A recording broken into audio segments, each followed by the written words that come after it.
लग्न झालं ना की लग्न झाल्याच्या नंतर आईचे फोन फार चालतात.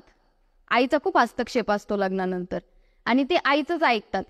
म्हणजे समजा आता फोन झालाय, सासूने जर सांगितलं ना, ते सॉरी आई मुलीला विचारते की आज काय स्वयंपाक काय केला, ती सांगते अमुक भाजी केली, हे केलं. मग आई विचारते भाजी कोणी केली, ती म्हणते सासूने केली.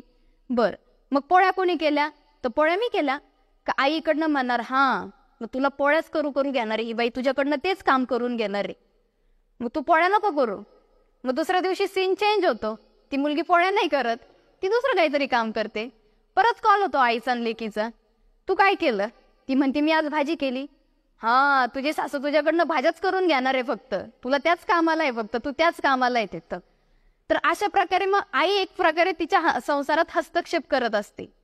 तर ती मुलगी तेवढी स्वतःचे ओपिनियन्स तिला असले पाहिजे, तिला कळलं पाहिजे की हा संसार माझा आहे, ह्याच्यात आईचा हस्तक्षेप किती व्हावा.